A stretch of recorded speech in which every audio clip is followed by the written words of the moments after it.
The rain fell like silver needles against my skin, each drop a cold reminder of how utterly alone I was in this world. My thin waitress uniform clung to my body as I huddled under the small awning outside Bellini's restaurant, where I'd just finished another 12-hour shift. The smell of garlic and tomato sauce still clung to my hair, mixing with the clean scent of rain and wet asphalt. "You can go now, Emma," Mr. Bellini had said, not even looking up from counting the night's earnings. "Tips were down tonight. Tomorrow will be better, maybe. But tomorrow wouldn't be better. It never was." I'd been hearing that same hollow promise for the past 6 months, ever since I'd started working at his overpriced Italian restaurant to pay off my mother's medical debts. I checked my phone. 11:47 p.m. The last bus had left 15 minutes ago. A rumble of thunder made me flinch as I stepped out from under the awning, immediately regretting my decision as cold rainwater soaked through my thin shoes. I'd walk the 3 miles home, like I had so many nights before. At least the rain would wash away the smell of other people's food and the lingering touches of drunk businessmen who thought a $5 tip bought them the right to let their hands linger on mine. The streets were almost empty, the financial district of Boston transforming into a ghost town after business hours. Streetlights reflected off the wet pavement, creating pools of golden light that seemed to float atop the darkness. My footsteps echoed against the buildings, mixing with the percussion of rain. I was so lost in thought, I didn't notice the black car slowing beside me until its tires splashed muddy water across my already soaked legs. "I'm sorry," a deep voice called out. The rear window had been lowered just enough to reveal a pair of intense, dark eyes that seemed to evaluate everything about me in seconds. I instinctively stepped back, nearly stumbling on the curb. The car, which I now recognized as a Bentley, gleamed like obsidian under the streetlights. It was the kind of car I only served drinks beside, never rode in. "You work at Bellini's," the voice stated. Not a question. I clutched my purse tighter, alarm bells ringing in my head. "How do you know that?" The window lowered further, revealing a face that belonged in a Renaissance painting. Sharp cheekbones, a strong jaw darkened with 5 o'clock shadow, and those eyes, like polished black stones that absorbed light rather than reflected it. He was younger than I expected, maybe early 30s, with a dangerous beauty that made my heart pound harder against my ribs. "I was dining there earlier." His voice carried the faint trace of an accent I couldn't place. "Private room." The private room? Of course. The section reserved for Mr. Bellini's special guests, the ones who made him nervous, whom he personally attended to, while ordering the rest of us to stay away. "You're walking in this?" He gestured to the downpour with a slight frown. I missed my bus. I didn't know why I was explaining myself to a stranger, especially one who made the hair on my arms stand on end. His eyes narrowed slightly. "Get in. I'll drive you home." "No, thank you." The words rushed out automatically. A slight smile curved his lips, transforming his face into something even more magnetic. It wasn't a request. The way he said it, soft yet unyielding, made my stomach tighten. Before I could respond, the rear door swung open, revealing leather interiors that smelled of expensive cologne and something distinctly masculine. "My mother told me never to get into cars with strangers," I said, trying to sound braver than I felt. He studied me for a long moment. "Alexander Volkov," he said finally. "Now I'm not a stranger." He extended his hand, a large gold signet ring catching the light. I should have walked away. Every instinct screamed at me to run. But the rain was getting heavier, the wind colder, and something in those dark eyes held me captive. "Emma," I replied, not taking his hand. "Emma Collins. Emma." He said my name like he was tasting it. "The storm is getting worse. Get in." As if on cue, lightning split the sky, followed by a crash of thunder that seemed to shake the very ground. I made a decision that would change everything. I slid into the car beside him. The door closed with a soft thud, sealing me into a cocoon of warmth and the heady scent of his cologne. Up close, I could see how expensive his suit was, charcoal gray, perfectly tailored to broad shoulders.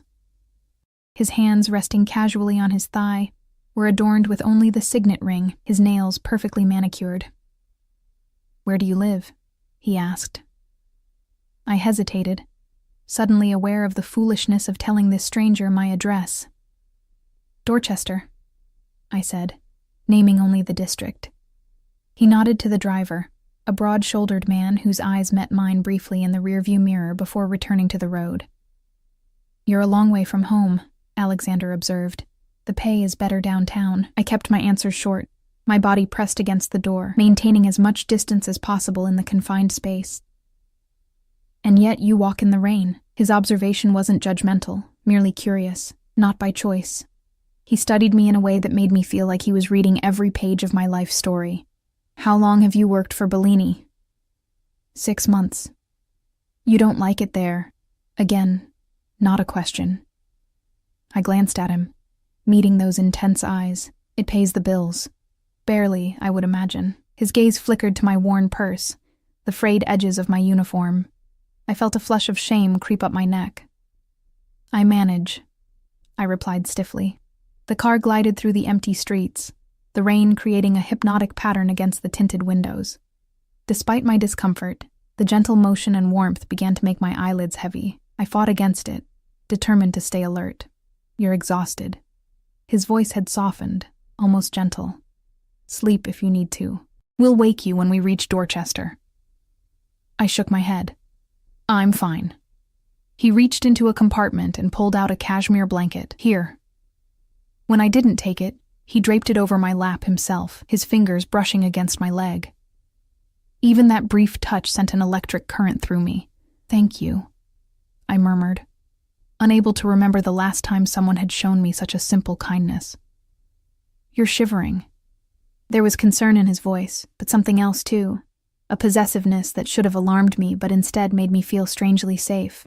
The car's gentle motion, the soft leather beneath me, and the warmth of the blanket conspired against my determination to stay awake. My eyelids grew heavier, and I fought a losing battle against sleep. The last thing I remembered was Alexander speaking quietly in a language I didn't understand. His voice a low rumble that followed me into dreams. I woke to the sensation of movement, but not the familiar stop and go of city traffic. This was a constant, gentle vibration, a soft hum beneath me. For a moment, I thought I was still dreaming. The surface beneath me was too comfortable to be my lumpy mattress, the air too fresh to be my cramped apartment. Then I remembered the rain, the black car, the dark-eyed stranger who'd offered me a ride. My eyes flew open. I was no longer in a car. Instead, I found myself on a cream-colored leather couch in what appeared to be impossible. My mind struggled to process what I was seeing. Wood-paneled walls, plush carpet, crystal glasses in a lighted cabinet, small oval windows. I was on an airplane. No, not just an airplane, a private jet. Panic surged through me as I bolted upright. The cashmere blanket pooled around my waist. I was still wearing my waitress uniform, but my shoes had been removed, placed neatly beside the couch. "You're awake." That voice, deep, slightly accented, sent a chill down my spine. Alexander sat in a leather chair across from me, his jacket removed, shirt sleeves rolled up to reveal strong forearms. He was watching me with those penetrating dark eyes, a crystal glass of amber liquid in his hand. "Where am I?" My voice came out as a frightened whisper. "What is this?" "Currently, about 30,000 feet above the Atlantic." He took a sip from his glass, watching me over the rim. "You slept through takeoff. You must have been exhausted." "Takeoff?" The word felt foreign on my tongue. You kidnapped me?" Something flashed in his eyes. Amusement? Irritation? "I prefer to think of it as rescuing you. From what?" I scrambled to my feet, looking wildly around for an exit, a phone, anything. "From a life of serving drinks to men who don't deserve to breathe the same air as you." He set down his glass and stood. Even in my panic, I couldn't help but notice how he dominated the space, his presence filling every corner of the cabin. "You had no right," I hissed, backing away as he approached. "Take me back. Now." He stopped, leaving a careful distance between us. "I'm afraid that's not possible. We're already halfway to Italy." "Italy?" My voice rose to a near shriek. "Why? What do you want from me?" "Sit down, Emma." His tone was gentle, but left no room for argument. "I'll explain everything." "I don't want to sit down. I want to go home." Tears of frustration and fear burned behind my eyes. "Home?" He raised an eyebrow. To your leaking apartment? To another day of being pawed at by drunken customers? To watching your mother deteriorate because you can't afford better care? I froze. How do you know about my mother? A small, satisfied smile curved his lips. I make it my business to know everything about what belongs to me. I don't belong to you, I whispered, even as a treacherous part of me responded to the possessive gleam in his eyes. Not yet. He moved closer, and this time I didn't back away. But you will, Emma Collins. You've belonged to me since the moment I saw you 6 months ago, when you first walked into Bellini's looking for work. My blood turned to ice. 6 months? You've been watching me for 6 months? He reached out, his fingers brushing a strand of hair from my face with surprising gentleness. I've been waiting for you my entire life. I just didn't know it until 6 months ago. I should have been terrified, and part of me was, but another part, a part I didn't recognize, thrilled at his words, at his touch. Who are you? Really? You know who I am. His hand cupped my cheek, his thumb brushing across my lower lip. You've felt my presence every time I've dined at Bellini's. You've sensed me watching you, and I had. Those nights when the back of my neck would prickle, when I'd turn to find the private room door slightly ajar, a shadow moving behind it. Why me? My voice trembled. His dark eyes searched mine, because from the moment I saw you, I knew no one else would ever be enough. The plane hit a pocket of turbulence, throwing me off balance. Alexander's arms came around me instantly, steadying me against his chest. I could feel his heart beating, strong and steady, as mine raced like a frightened bird's. I can't just disappear, I said against his shirt. My mother is being moved to the best private care facility in Boston as we speak. His voice rumbled through his chest against my ear. All her expenses paid. She'll want for nothing. I pulled back to look at his face. Why would you do that? Because she's your mother. He said it as if it were the most obvious thing in the world, and because I take care of what's mine. I'm not yours, I repeated, but the words sounded hollow even to my own ears. His smile was that of a predator who knew his prey was already caught. You will be. By choice, Emma. I may have brought you onto my plane without your knowledge, but everything that happens from this point forward will be your decision. And if I decide to leave, to go home, then I'll have you flown back the moment we land. His thumb traced the outline of my jaw. But I don't think you will. You don't know me, I whispered. I know you work 16-hour shifts without complaint. I know you send most of your money to your mother's care facility. I know you read poetry on your breaks and dream of seeing the world. His eyes never left mine. I know you deserve more than life has given you. The truth of his words struck me like a physical blow. No one had ever seen me so clearly before. What happens in Italy? I asked, my resolve weakening. You'll stay at my villa, as my guest, not my prisoner. His hands moved to my shoulders, firm but gentle. You'll want for nothing, and you'll have time to decide if the life I'm offering is one you want to share. And what life is that? My voice was barely audible over the hum of the engines. One where you never have to worry about money again. Where you're protected, cherished. His eyes darkened. One where you belong to me, and I belong to you. The possessiveness in his voice should have frightened me. Instead, it awakened something primal inside me, something that had been sleeping my entire life. I don't even know you, I said, one last feeble protest. You will. He released me and stepped back. We have a lifetime for that. Outside the small window, the first rays of dawn stretched across the horizon, painting the clouds in shades of gold and rose. Somewhere below, an ocean separated me from everything I'd ever known. I should have been terrified. I should have demanded to be taken home the moment we landed. Instead, I found myself wondering what it would be like to be truly seen, truly wanted, for the first time in my life. And as Alexander watched me with those intense, dark eyes, I realized I was already falling into a different kind of captivity, one with invisible chains that might prove impossible to break. The Italian coastline appeared below us like a watercolor painting. Terracotta rooftops, emerald hills, and the sapphire Mediterranean stretching to the horizon. I pressed my face against the small window, momentarily forgetting my situation in the face of such beauty. "Have you ever been to Italy before?" Alexander asked, coming to stand beside me. I shook my head, unable to tear my eyes from the view. "I've never been anywhere. My passport—" I trailed off, suddenly realizing, I don't have my passport. How did we even— "It's been taken care of." His tone suggested this was a trivial matter, easily handled with money or influence or both.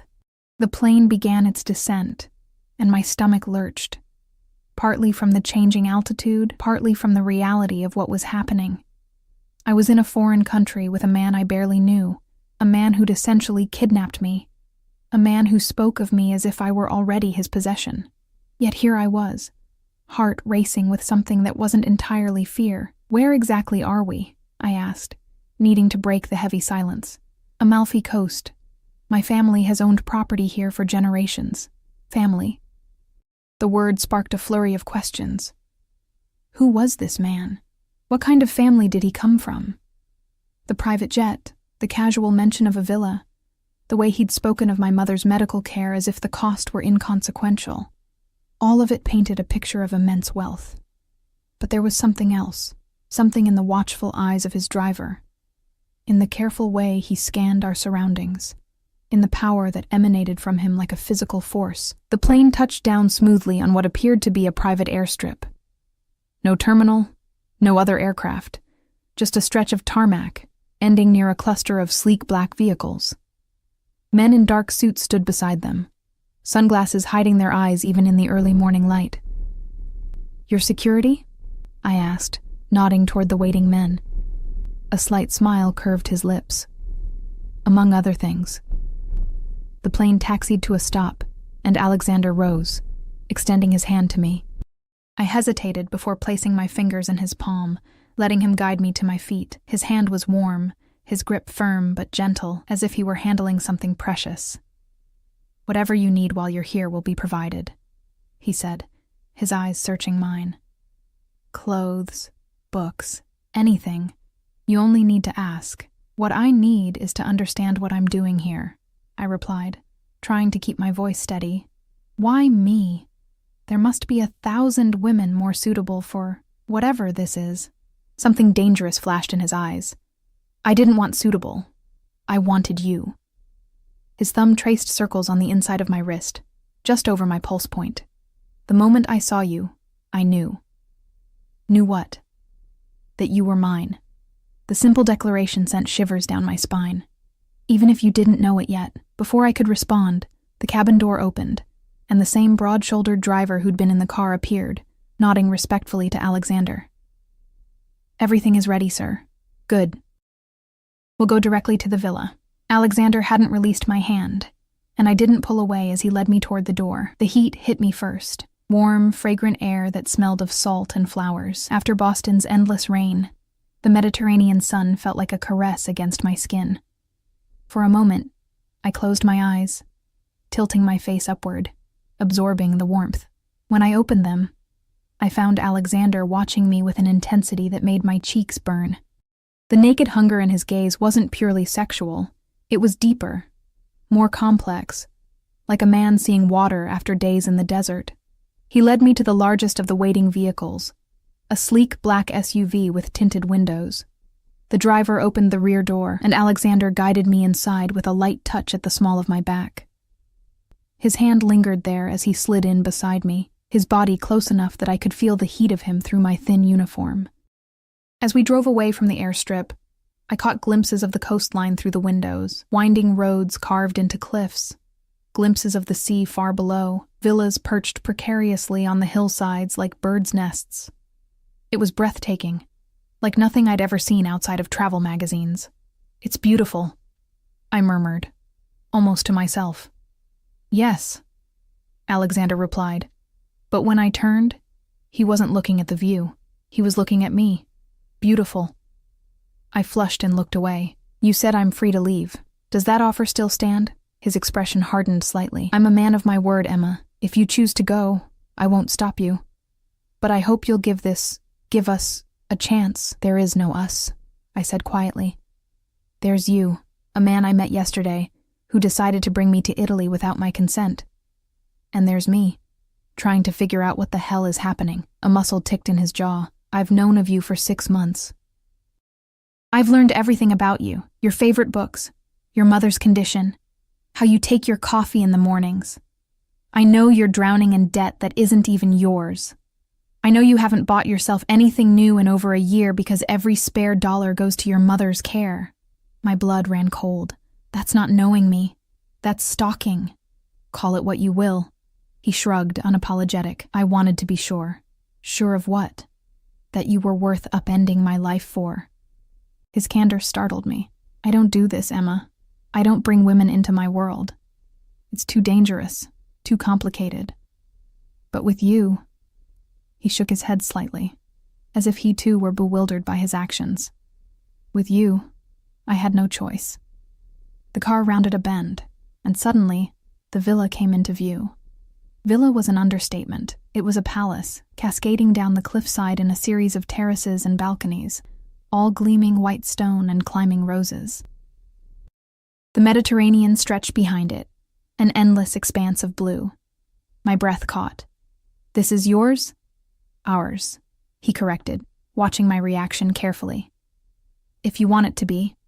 The car pulled through wrought iron gates and up a winding driveway lined with olive trees.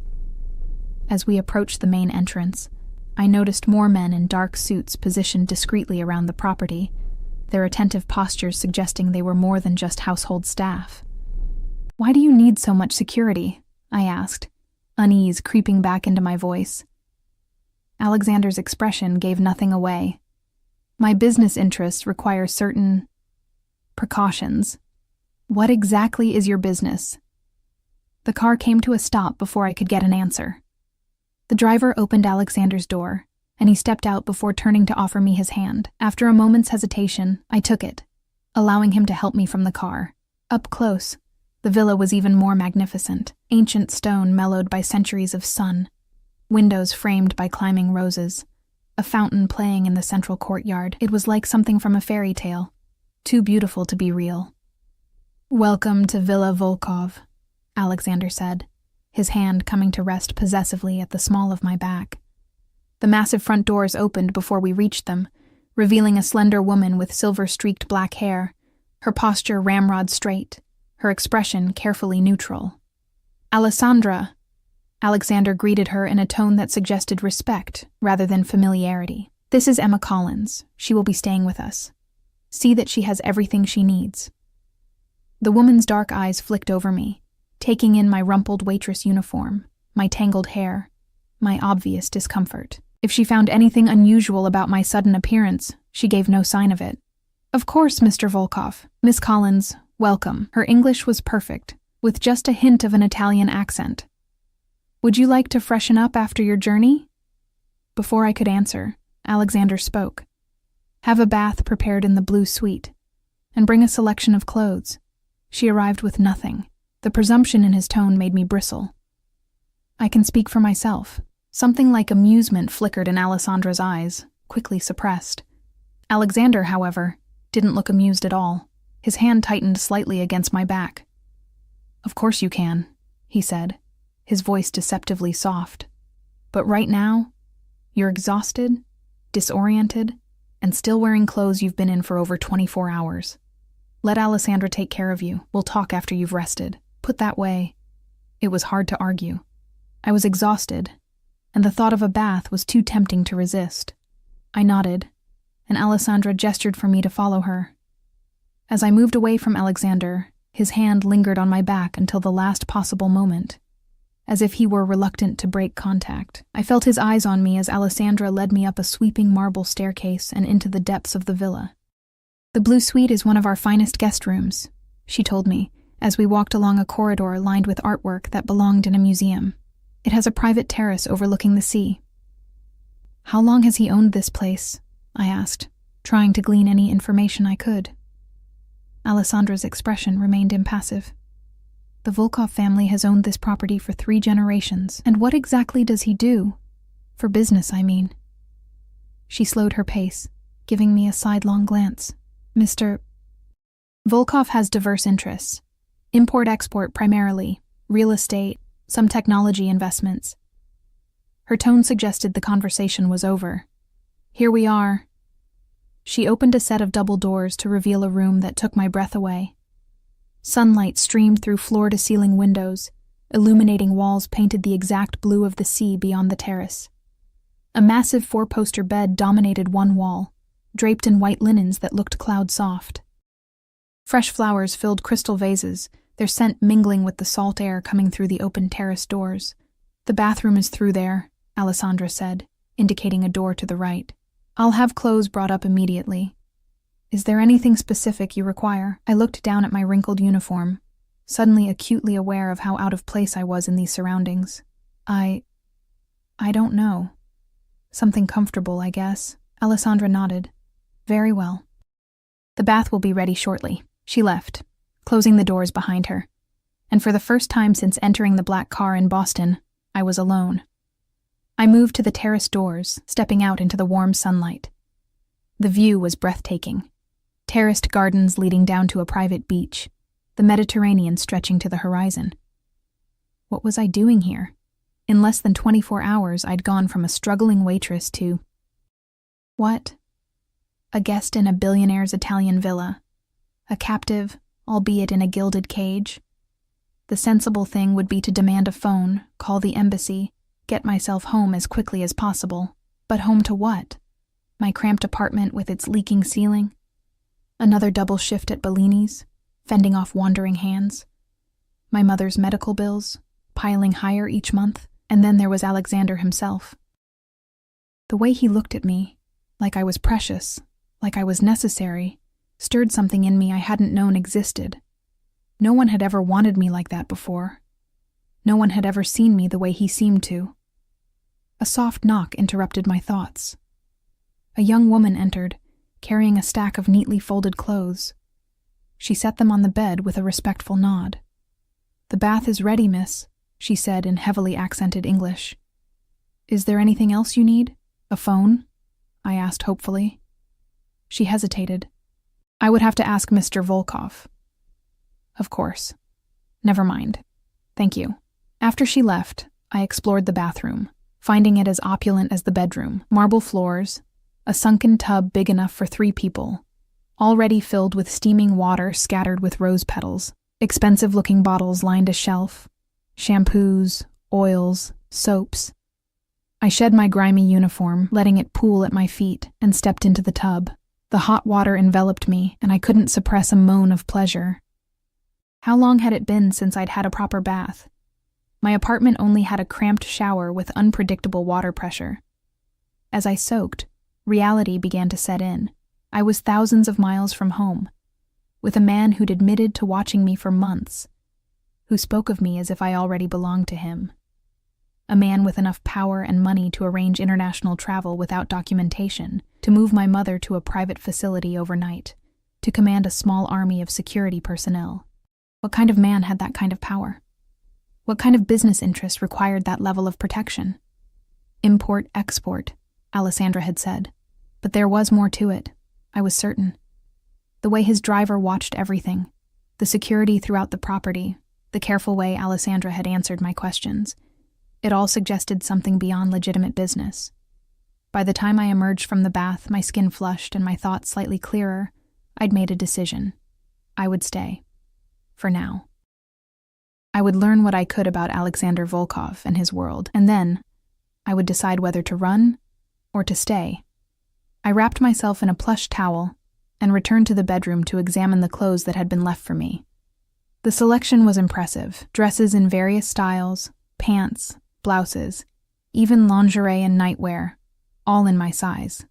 I chose a simple sundress in pale blue linen, feeling strangely vulnerable as I slipped it over my head. The fabric was finer than anything I'd ever worn, soft against my skin. As I was running a brush through my damp hair, another knock came at the door. My heart jumped, thinking it might be Alexander, but it was Alessandra who entered. "Mr. Volkov invites you to join him for lunch on the main terrace," she said. "When you're ready." And if I'm not ready? Her expression didn't change, but something flickered in her eyes. Perhaps respect. "Then I will tell him you're resting. The choice is yours, Miss Collins." The choice is yours. Alexander had said something similar on the plane. It was a strange sort of power to give me, when he'd already taken so much choice away. "I'll join him," I said finally. "I have questions that need answers." Alessandra nodded. "Very well. Follow me when you're ready." After she left, I took a deep breath, steeling myself. Whatever game Alexander Volkov was playing, I needed to understand the rules. And to do that, I needed to face him again. This enigmatic man who'd turned my world upside down in the space of a single rainy night. The main terrace was a masterpiece of Mediterranean elegance. White stone floors, climbing bougainvillea casting dappled shade, and a panoramic view that stole my breath. Alexander sat at a glass-topped table, his attention focused on papers spread before him. He'd changed into linen pants and a white shirt, open at the collar, his dark hair still slightly damp as if he too had showered. The casual attire softened his appearance, making him seem almost approachable, almost. He looked up as I approached, and the intensity in his gaze made my steps falter. He rose immediately, his eyes traveling over me in a way that felt like a physical touch. "The dress suits you," he said, setting aside his papers and pulling out a chair for me. "Though you'd look beautiful in anything." I sat down, careful to maintain my composure. "Or nothing at all. Isn't that the usual line?" His lips curved in amusement. "I'm not interested in usual lines, Emma." He retook his seat, gesturing to a young man who immediately stepped forward to pour wine into crystal glasses. "I hope you slept well as can be expected after being abducted," I replied, leaving my wine untouched. He didn't flinch at the accusation. "You got into my car willingly, to go home, not to Italy." Semantics. He waved a dismissive hand, then leaned forward, eyes locked on mine. "You're here now. The question is, what happens next?" "That depends on you answering some questions," I said, forcing myself to meet his gaze. "Ask anything. I'll answer what I can." I chose my words carefully. "Who are you really? And don't say Alexander Volkov. I want to know what you do, why you need all this security, why you've brought me here." He studied me for a long moment, as if deciding how much to reveal. "My family has controlled certain business interests in Eastern Europe for generations. We've expanded into Western markets over the past decade." "What kind of business interests?" "Various enterprises." His voice remained casual, but his eyes had hardened, some more legitimate than others. The realization that had been building since our first meeting crystallized into certainty. "Your Mafia." He didn't deny it. "That term is so imprecise. I prefer to think of myself as a businessman operating outside conventional restrictions." My pulse quickened. I'd suspected, of course, the security, the wealth, the power, but hearing him all but confirm it sent a chill through me. "You're a criminal. By some definitions." He took a sip of his wine, watching me over the rim of his glass. "By others, I'm a man who creates order where governments fail, who provides protection to those who need it, who keeps a balance of power that prevents greater violence." "You're justifying breaking the law." "I'm explaining how the world actually works, beyond the simplified morality you've been taught." His voice remained calm, almost gentle, as if he were explaining a difficult concept to a child. "The line between legal and illegal is drawn by those with power. I simply operate under a different set of rules." A server appeared, placing a plate of delicate seafood before each of us. I stared down at the artfully arranged food, my appetite gone. "And where do I fit into this world of yours? Why am I here?" Alexander set down his glass, his expression growing serious. "From the moment I saw you, I knew you were different. There's a light in you, Emma, a resilience, a purity, that I haven't seen in anyone else. So, you decided to..." "What? Collect me? Like some rare specimen?" His jaw tightened. "I decided to give you the life you deserve. Away from struggle, away from men who don't value you.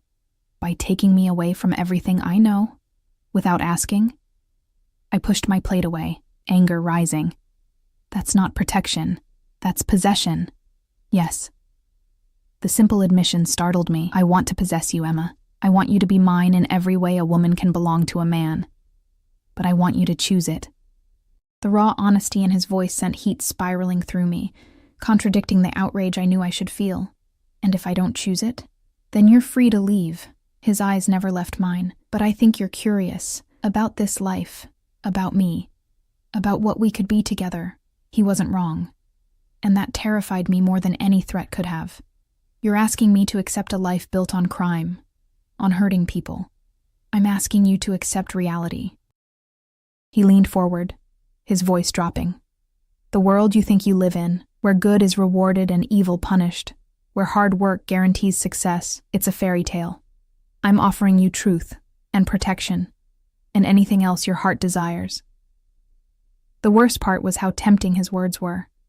How easily I could imagine slipping into this life of luxury and protection, leaving behind the constant struggle that had defined my existence for so long. My mother, I said, changing tactics. You said she's being moved to a better facility? The best in New England. He reached into his pocket, producing a phone which he slid across the table to me. Call the number and contacts under Wellington Care. Ask for Dr. Patel. She'll confirm your mother arrived safely this morning and is settling in. My fingers trembled as I picked up the phone, finding the contact and dialing. A female voice answered, identifying herself as Dr. Patel. When I asked about my mother, she confirmed everything Alexander had said. Marion Collins had been transferred that morning, was comfortable, and was already scheduled for additional treatments unavailable at her previous facility. Would you like to speak with her? Dr. Patel asked. Tears pricked my eyes. Yes, please. My mother's voice, stronger than I'd heard it in months, came through the line. Emma? Sweetheart, where are you? They told me you'd arranged all this. I swallowed hard, looking across at Alexander, who watched me with unreadable eyes. I'm taking care of some business, Mom. How are you feeling? Better than I have in ages. The happiness in her voice was unmistakable. This place is amazing, Emma. My room has a view of a garden, and the doctors. They've already done more tests in one day than the other place did in a month. Guilt and gratitude warred within me. That's wonderful, Mom. But how are you affording this? It must cost a fortune. I met Alexander's gaze. I've made some changes in my life. Don't worry about the money. Just focus on getting better. After a few more minutes of conversation, I promised to call again soon and hung up, setting the phone carefully on the table between us. Thank you, I said quietly, for what you've done for her. Alexander nodded, his expression softening. Your loyalty to her is one of the things I admire about you. Family is everything. The way he said it suggested a deeper meaning, a core principle rather than a platitude. Is that why you're in the family business? Loyalty. A shadow crossed his face. My father built an empire. My responsibility is to protect and expand it. Even if that means doing terrible things. Even then. His honesty was disarming, but I have lines I don't cross. Rules I live by. What kind of rules? I don't harm children. I don't traffic in humans. I don't betray those loyal to me. He held my gaze, and I protect what's mine with my life. There it was again, that possessiveness that should have repelled me, but instead sent a forbidden thrill through my veins. I'm not yours. Not yet. His confidence was absolute, but you will be. The meal continued in tense silence, broken only by the gentle clinking of silverware against fine china. Despite my agitation, hunger eventually won out, and I found myself eating the exquisitely prepared seafood, aware of Alexander's approving gaze. You mentioned staying at the villa, I said finally. For how long? That's up to you. I'll be here for at least 2 weeks before business calls me back to Boston. He refilled my water glass without asking. You're welcome to stay longer, with or without me. And after that? After that, if you choose to stay with me, we return to Boston together, to my home. His eyes darkened. To our life. You make it sound so simple. It is simple. Stay or go. Choose me or don't. The intensity of his gaze pinned me to my seat. But know this, Emma. If you choose me, it's forever. I don't share what's mine. I don't allow second thoughts. Once you're mine until death. A chill ran through me at the finality in his tone. That sounds more like a threat than a proposal. It's a promise. He reached across the table, his fingers brushing against mine. I will give you everything. Luxury, protection, pleasure beyond anything you've imagined. But in return, I demand absolute loyalty. The touch of his skin against mine sent electricity racing up my arm. And what about love? Or doesn't that factor into your equation? Something vulnerable flickered in his eyes. So quickly I might have imagined it. Love is a luxury many in my position can't afford. Then what am I to you? A possession? A trophy? You're a necessity. The raw honesty in his voice caught me off guard. From the first moment I saw you, I knew I would never be complete without you.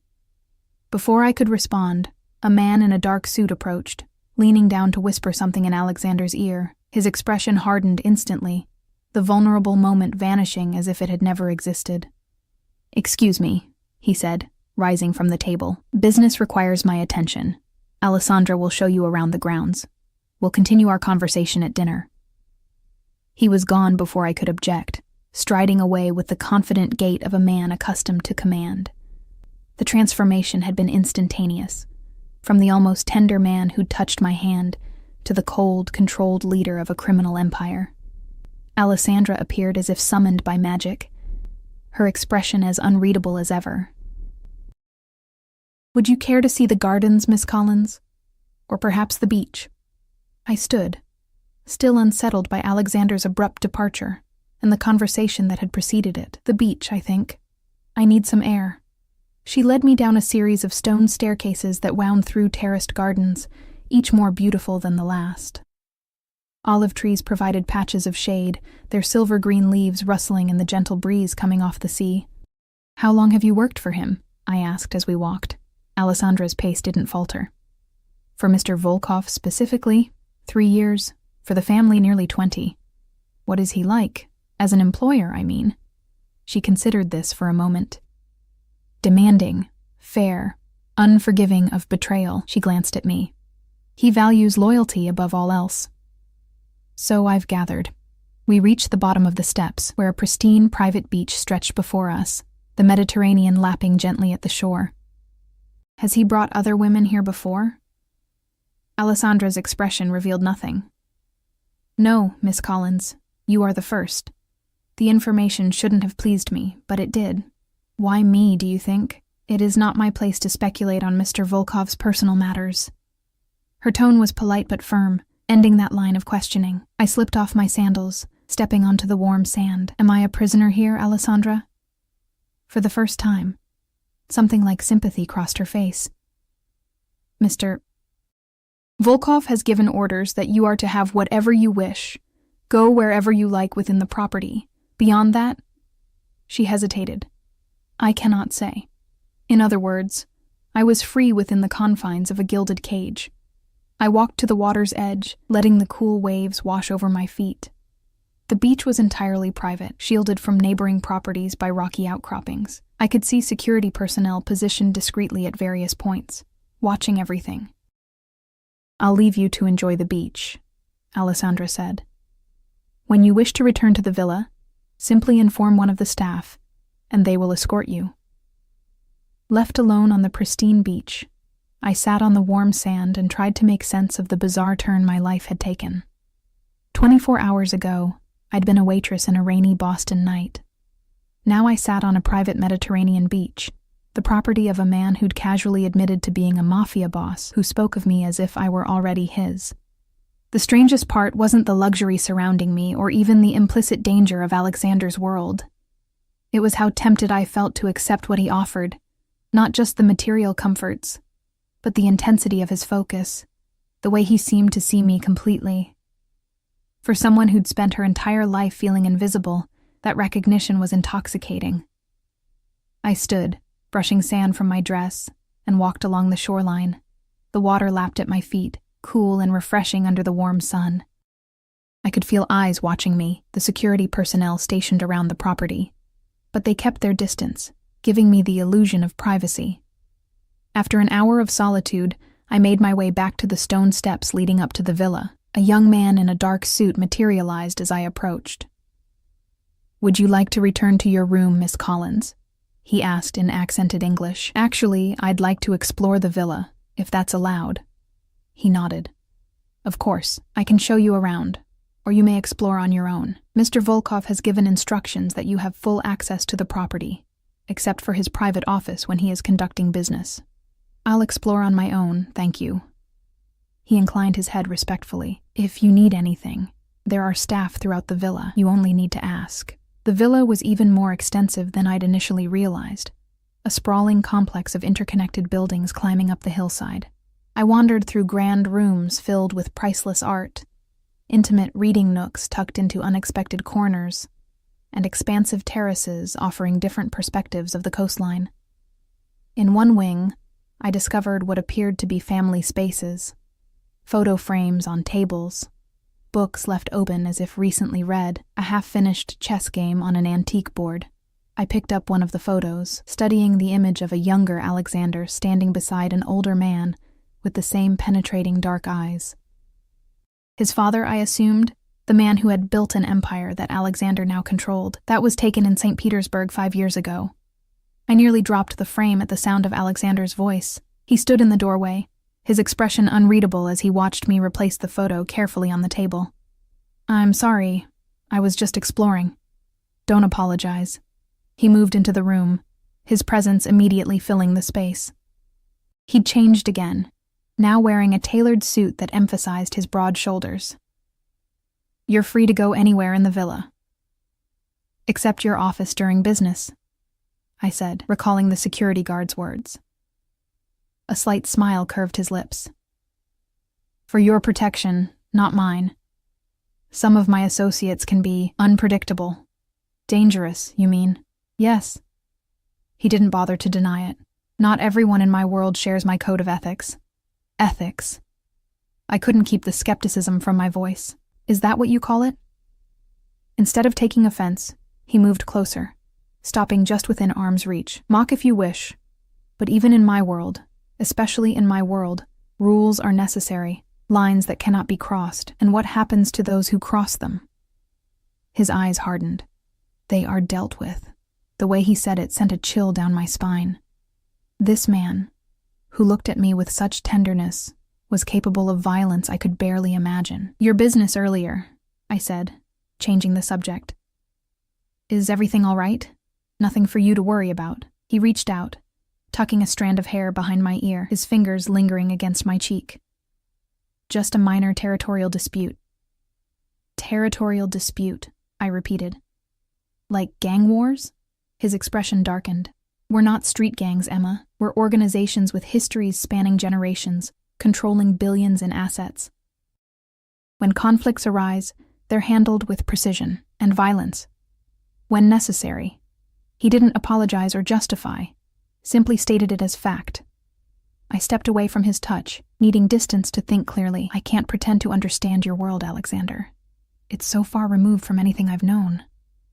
Then let me show you. His voice softened, becoming almost persuasive. Not the darkness. You don't need to see that part, but the rest. The privilege, the freedom, the power to change lives. Like my mother's.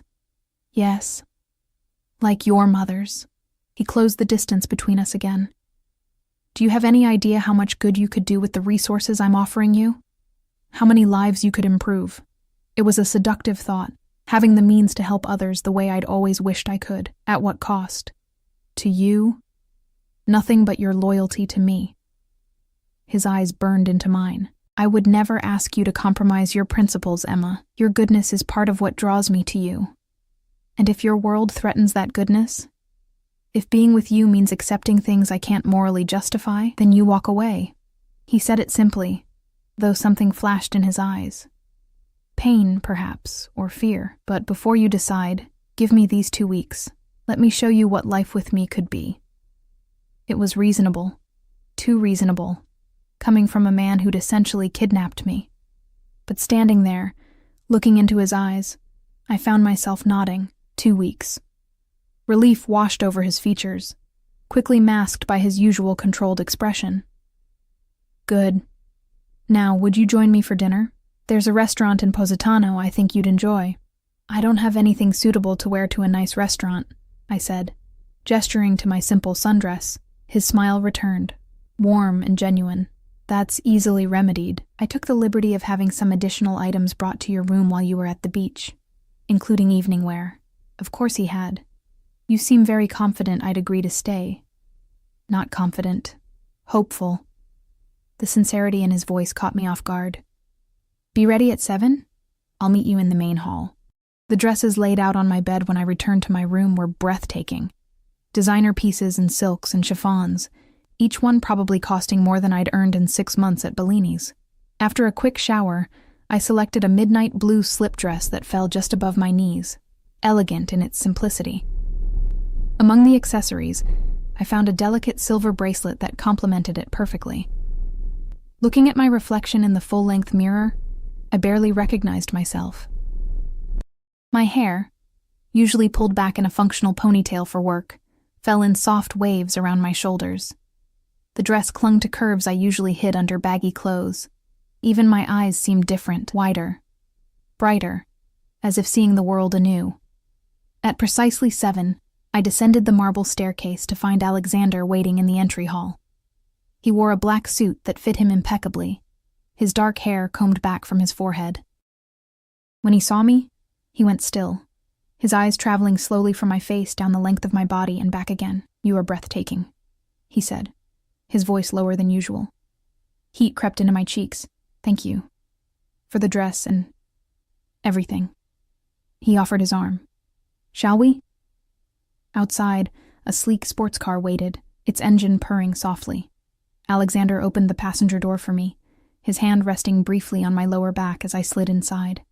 The interior smelled of expensive leather and his cologne, a heady combination that made my pulse quicken. No driver tonight? I asked as he settled behind the wheel. I prefer to drive myself when I can. He glanced at me as the car moved smoothly down the driveway. It's one of the few times I feel truly in control. I would have thought you always feel in control.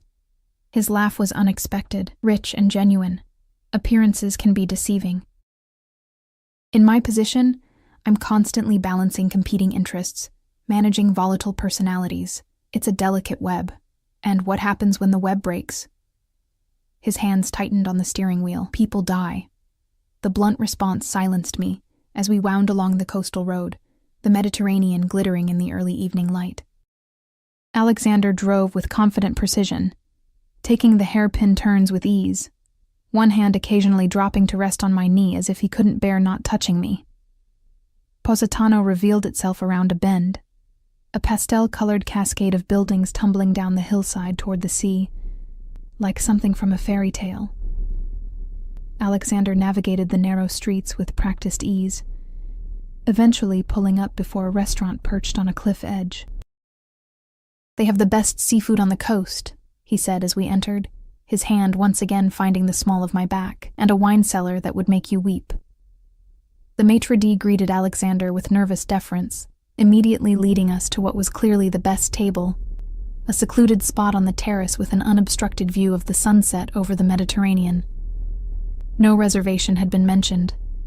I suspected Alexander never needed one. You come here often? I asked as we were seated. Whenever I'm in Italy. He ordered wine in fluent Italian, his accent perfect to my untrained ear. This coast has always been special to me, away from the pressures of Boston and Moscow. Moscow, where I was born, where the heart of my family's operations remains, though we've expanded significantly into American markets over the past decade. He regarded me over the rim of his wineglass. Does that surprise you? Everything about you surprises me, I admitted. Yesterday I thought you were just another wealthy customer at Bellini's. Today you're a monster? He supplied when I trailed off. I shook my head. I don't think you're a monster. I think you're a man who's made choices I don't understand, living by rules I wasn't taught. Something like approval flickered in his eyes. Most people see the world in black and white, good and evil, legal and criminal. But reality exists in shades of gray.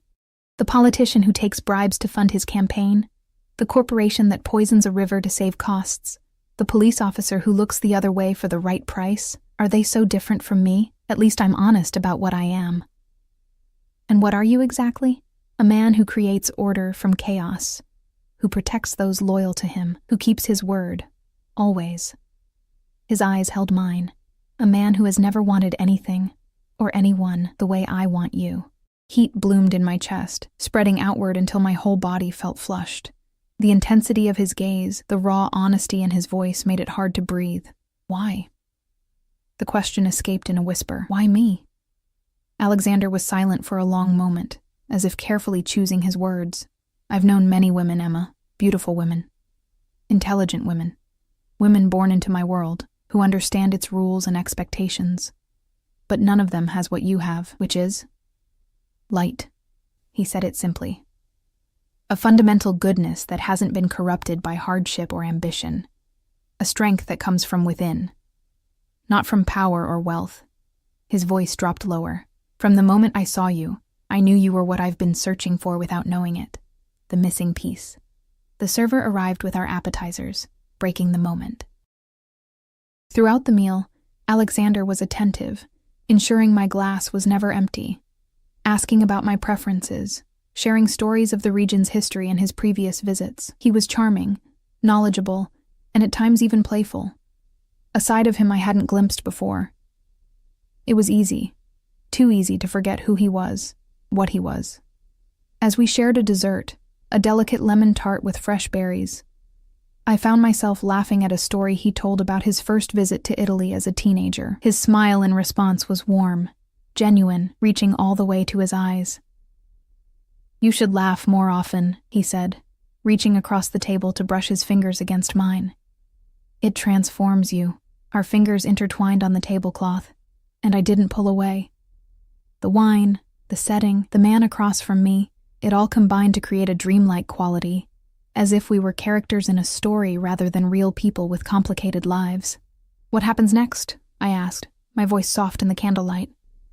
If I stay, if I choose you. His eyes darkened. You become mine, in every way. As what? Your mistress? Your prisoner? As my wife. The word hung between us like a physical presence. Wife, not girlfriend, not mistress, wife.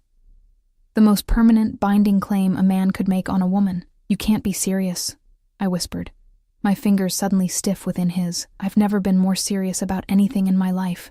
Alexander's expression was solemn, his dark eyes unwavering. When I said forever, Emma, I meant it. I don't do temporary, not with you. We barely know each other. My voice sounded thin, distant to my own ears. You can't possibly want to marry someone you just met. I've known you for 6 months, he countered. I've watched you, learned about you, seen who you truly are. The only difference is that now you're aware of me too. That's not how relationships work. Normal people date. They learn about each other. They fall in love. We are not normal people. His grip on my hand tightened, not painfully, but with unmistakable possession. I am the head of a family empire. You are the woman I have chosen. Traditional courtship isn't an option for us. Because you kidnapped me, I couldn't keep the edge from my voice. A muscle ticked in his jaw. Because my world doesn't allow for the luxury of time. Every day I'm not with you is a day you could be taken from me, by a rival family, by law enforcement, by any of a dozen forces that would destroy what I'm building. And what exactly are you building? I asked, trying to understand this man who spoke of marriage to a woman he'd technically just met. His gaze grew distant for a moment. A legacy. Something that will outlast me, something worthy. His eyes refocused on mine. My father built his empire on blood and fear. I'm transforming it, diversifying into legitimate businesses, establishing political connections, creating stability. I need a partner in that, someone who sees the world as it should be, not just as it is.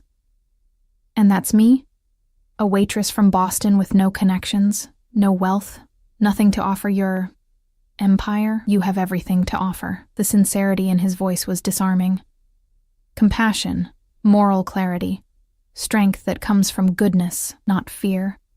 He brought my hand to his lips, pressing a kiss against my knuckles. Do you know how rare that is in my world? Everyone wants something from me. Everyone has an angle, a hidden agenda, except you. I pulled my hand away, needing distance to think clearly. This is insane. You can't just decide someone will be your wife without their input. I'm not deciding for you. I'm asking. For the first time, uncertainty flickered across his features. Stay with me for these 2 weeks. Let me show you what life with me would be. Then make your choice. And if I choose to leave, then you leave, with enough money to secure your mother's care for the rest of her life, and to start fresh wherever you wish. His expression hardened slightly. But understand this, Emma. If you leave completely. I won't pursue you. I won't watch over you. It will be a clean break, because your pride couldn't handle rejection. Because I can't afford half measures. In my position, attachments are vulnerabilities. If you're not fully mine, protected by my name and my power, then you're a weakness I can't allow. His brutal honesty was both chilling and strangely reassuring. At least he wasn't trying to manipulate me with false promises or romantic fantasies. 2 weeks, I repeated, buying time to process everything. No commitments until then. Relief softened his features. No commitments until then. The rest of dinner passed in a strange, charged atmosphere. Alexander told me more about his businesses, both legitimate and otherwise, answering my questions with surprising candor. He controlled shipping routes throughout Eastern Europe, owned real estate across 3 continents, had interests in technology startups and banking institutions. The scope of his power was dizzying. By the time we left the restaurant, night had fallen completely. The coast transformed into a glittering ribbon of lights against the darkness of the Mediterranean. Alexander drove more slowly on the return journey, one hand resting casually on my knee, his touch warm through the thin fabric of my dress. Tomorrow, he said as we wound along the coastal road. I have meetings in the morning, but the afternoon is ours. I'd like to take you sailing. I've never been sailing before. He smiled, the expression softening his severe features. There are many firsts I look forward to sharing with you, Emma. The intimate promise in his voice sent heat spiraling through me. I turned to look out at the sea, trying to calm my racing pulse. This man, this dangerous, compelling man, affected me in ways I couldn't understand. Despite everything I knew about him, despite the circumstances that had brought me here, I was drawn to him like a moth to flame. When we returned to the villa, Alexander walked me to my room, maintaining a respectful distance despite the tension crackling between us. At my door he stopped, his eyes holding mine in the soft hallway light. "Good night, Emma," he said, his voice a low rumble that I felt more than heard. "Good night, Alexander." He leaned in slowly, giving me time to pull away. When I didn't, his lips brushed against my cheek, lingering just a fraction too long to be entirely proper. The simple touch sent electricity racing through me, leaving me breathless. Then he was gone, striding down the hallway without looking back, leaving me alone with my confused thoughts and the ghost of his touch on my skin. Morning brought clarity, or at least the pretense of it. In the harsh light of day, the dinner conversation seemed like a fever dream. Marriage proposals from Mafia bosses weren't part of any reality I recognized. Yet the memory of Alexander's intensity, his unwavering certainty, lingered like a physical presence. I spent the morning exploring the gardens, trying to make sense of my situation. Somewhere between the rose trellises and lemon trees, I admitted a truth to myself. I was attracted to Alexander Volkov. Not just to his wealth or power, but to him, the man who looked at me as if I were the answer to a question he'd been asking his entire life. The realization was both terrifying and liberating. I didn't have to understand it to acknowledge it. And acknowledging it gave me back some measure of control. This wasn't just happening to me. I was a participant in it, with choices to make. By the time Alexander found me, I'd reached something resembling peace with my conflicted feelings. "You look beautiful today," he said, approaching along a stone path. He'd traded his usual suit for casual linen pants and a white shirt, sleeves rolled up to reveal tanned forearms. The more relaxed attire made him appear younger, less forbidding. "Thank you." I'd chosen a simple white sundress from the wardrobe that had mysteriously expanded overnight, with more clothes in my exact size. "Are we still going sailing? If you'd like to." For once, he seemed almost hesitant, as if uncertain of my mood after last night's revelations. I would. The decision felt significant somehow, a step toward something I couldn't yet name. His smile was like sunlight breaking through clouds, warm, transformative. The boat is ready whenever we are. The boat, it turned out, was a sleek yacht moored at a private dock below the villa. Crew members greeted us respectfully as we boarded, but once we were underway, they maintained a discreet distance, giving us the illusion of privacy. Alexander was different on the water. More relaxed, the weight of his responsibilities temporarily lifted. He showed me how to steer, his hands guiding mine on the wheel, his body a solid warmth behind me. He pointed out landmarks along the coast, telling stories of ancient pirates and modern celebrities, his knowledge seemingly endless. We anchored in a secluded cove, where the water was an impossible shade of turquoise. Alexander had packed a lunch, or rather, had it packed for us. A feast of local specialties and chilled wine that we ate on the upper deck, the Mediterranean stretching endlessly around us. "You love it here," I observed, watching as he gazed out at the sea, contentment softening his usually vigilant expression. "It's one of the few places where I feel free," he admitted. "Away from the demands of business, the politics, the constant vigilance." "Is it always like that? Having to watch your back?" "Always."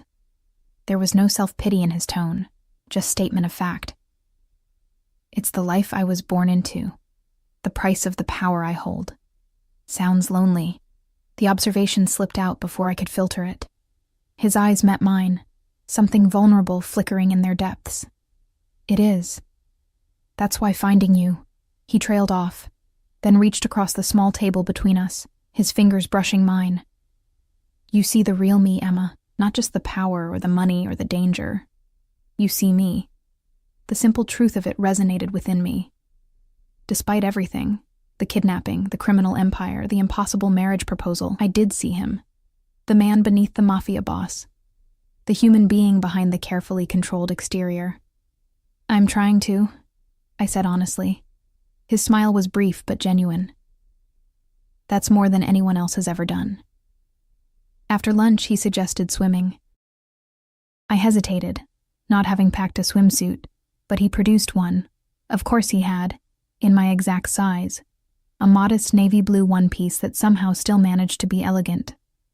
The water was perfect, cool enough to be refreshing under the warm Mediterranean sun, clear enough to see fish darting between rocks far below. Alexander swam with the powerful grace of an athlete, cutting through the water with practiced ease. I was less graceful, but enthusiastic, reveling in the novelty of swimming in the open sea rather than the chlorinated public pools of my childhood. When I tired, Alexander helped me back onto the boat, his hands strong and sure around my waist. Water droplets clung to his skin, highlighting the defined muscles of his chest and arms. I caught myself staring and quickly looked away, but not before noticing the heat in his eyes as he watched my reaction. We dried off in the sun, wrapped in plush towels, sipping cold drinks brought by the discreetly attentive crew. The day had a dreamlike quality, the perfect weather, the impossibly blue sea, the handsome, dangerous man watching me with eyes that seemed to see into my soul. "What are you thinking?" he asked, breaking a comfortable silence. I considered lying, then decided on honesty, that this doesn't feel real, any of it. Being here, with you. It's like I've stepped into someone else's life. Or perhaps you've finally stepped into the life you were always meant to have. His voice was soft, but intense. The life you deserve. A life with you. I said it not as a question, but as a statement, testing how the words felt on my tongue. Yes. His eyes never left mine. A life with me, as my partner, my wife, the mother of my children. The last words sent an unexpected pang through me, not fear or rejection, but a strange yearning I hadn't known I possessed. Children? Something vulnerable crossed his face. Family is everything to me, Emma. Not just the organization I lead, but true family. Blood, loyalty, continuation. I want children. A son to carry on my name, daughters to bring light into our home. Our home, I echoed. The concept simultaneously foreign and compelling. Yes. He moved closer, reaching out to trace the line of my jaw with gentle fingers. I would build you a palace if you wanted it, or a simple cottage by the sea. Anything you desire. I don't want palaces or cottages. I met his gaze steadily, If, and it's still a very big if, I were to consider this crazy proposal, I'd want honesty. Complete honesty. About your business, your past, everything. His expression grew serious. There are things in my past, in my business, that would disturb you. Things I'm not proud of. Things I've done out of necessity rather than choice. I need to know who I'd be binding myself to. The real you. Not just the charming man on a yacht. He was quiet for a long moment. You're right, he said finally. You deserve the truth. All of it. If you're to be my wife, there can be no secrets between us. He took my hand, his grip firm but gentle. Tonight, after dinner, I'll tell you everything. And then you can decide if you still want to consider my proposal. The sun was beginning to set as we returned to shore, painting the sky in spectacular shades of orange and pink. Alexander stood behind me at the railing, his arms wrapped around my waist, his chin resting lightly on my head. We fit together perfectly, as if my body had been designed to complement his. Beautiful, I murmured, watching the sunset transform the coast into a golden wonderland. Yes, he agreed. But when I glanced up, he wasn't looking at the sunset. He was looking at me.